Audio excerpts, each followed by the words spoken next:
بسم اللہ الرحمن الرحیم۔ عزیز طلباء طلبات السلام علیکم۔ فار ایور ایجوکیشن کے پلیٹ فارم پر ایک نئے لیکچر کے ساتھ حاضر ہوں، اور آج ہمارا لیکچر جو ہے جماعت نحو کے سبق نمبر 7 آرام و سکون کا خلاصہ ہے۔ جو میرے چینل پر نئے آئے ہیں وہ میرے چینل کو سبسکرائب کریں، لائک کریں اور بیل آئیکن کو بھی دبا دیں تاکہ ہر نئی آنے والی ویڈیو کا فوری نوٹیفیکیشن آپ کو مل سکے۔ بیٹا خلاصے کا سوال بورڈ میں 5 نمبر کا آتا ہے۔ میں نے اس خلاصے کو انتہائی آسان الفاظ میں اور تصویری شکل میں بیان کیا ہے تاکہ آپ لوگوں کو سمجھنے اور یاد رکھنے میں آسانی رہے۔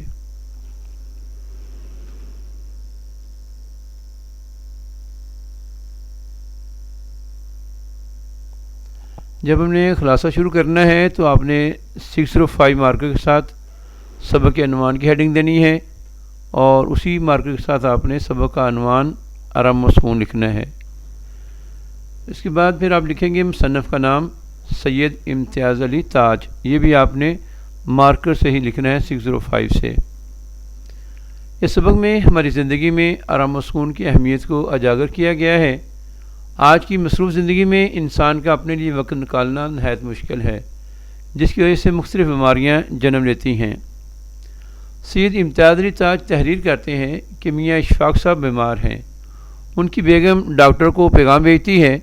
ڈاکٹر صاحب معائنہ کرنے کے بعد بیگم صاحب کو بتاتے ہیں کہ پریشانی کی بات نہیں، اشفاق صاحب زیادہ کام کرنے کی وجہ سے تھک گئے ہیں، ان کے لیے ضروری ہے کہ دعا کی بجائے آرام کریں۔ ڈاکٹر صاحب میاں کو آرام کرنے کی تاکید کر کے چلا جاتا ہے، لیکن گھر کے بے سکون ماحول کی وجہ سے وہ مزید الجھن کا شکار ہو جاتا ہے۔ میاں صاحب کو آرام پہنچانے کی بجائے بیوی خود اس کے لیے بے آرامی کی وجہ بن جاتی ہے۔ شوہر آرام کرنا چاہتا ہے تو کبھی اس سے کھانے کا پوچھتی ہے، کبھی دبانے کا پوچھ کر اسے زج کرتی ہے، کبھی گھنٹی ڈھونڈنے کے لیے مسئلے پر لا حاصل بحث کرتی ہے۔ بار بار ملازم للو کو آوازیں دے کر میاں کو بے سکون کرتی ہے۔ سکا پانی لانے میں دیر کر دیتا ہے تو اس کو بہت ڈانٹتی ہے۔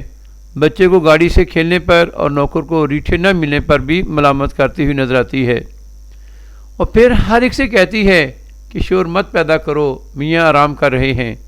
میاں اس کی بے تکی گفتگو اور شور سن کر کراہتا ہے، مگر بیوی کو کوئی احساس نہیں ہوتا اور وہ اس کی بات پر کان نہیں دھرتی۔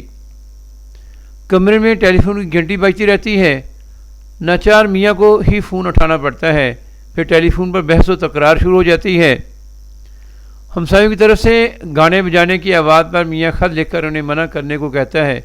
اس دوران بچہ گر پڑتا ہے، ساتھ ہی للو ریٹھے کوٹنے شروع کر دیتا ہے۔ پتہ چلتا ہے یہ سب بیگم صاحبہ کی ہی نادر شاہی حکم کے زیر اثر ہو رہا ہے۔ غرض ایک افراتفری کی فضا گھر میں پیدا ہو جاتی ہے۔ میاں اس بے سکونی کی وجہ سے دفتر جانے کو ترجیح دیتا ہے اور اپنی ٹوپی اٹھا کر آرام و سکون کی تلاش میں دفتر جانے کے لیے تیار ہو جاتا ہے۔ گھر کو سکون اور امن کا گہوارہ ہونا چاہیے۔ انسان گھر رہنے میں خوشی محسوس کرے، ایسا نہ کہ گھر کی بے سکون فضا کی وجہ سے صاحب خانہ گھر سے فرار اختیار کر لے۔ اس مقصد کے لیے سب سے اہم ذمہ داری بیوی پر عائد ہوتی ہے کہ وہ گھر میں خوشگوار فضا قائم رکھے تاکہ گھر امن و سکون کی جنت نظر آئے۔ امید ہے بیٹا آپ کو اس لیکچر سے بہت فائدہ حاصل ہوگا۔ ایک نئے لیکچر کے ساتھ جلد حاضر ہوں گا۔ آپ خود بھی اس کو سنیں اور اپنے دوستوں میں اس کو شیئر کریں تاکہ زیادہ سے زیادہ طلباء طالبات اس سے فائدہ حاصل کر سکیں۔ جزاک اللہ۔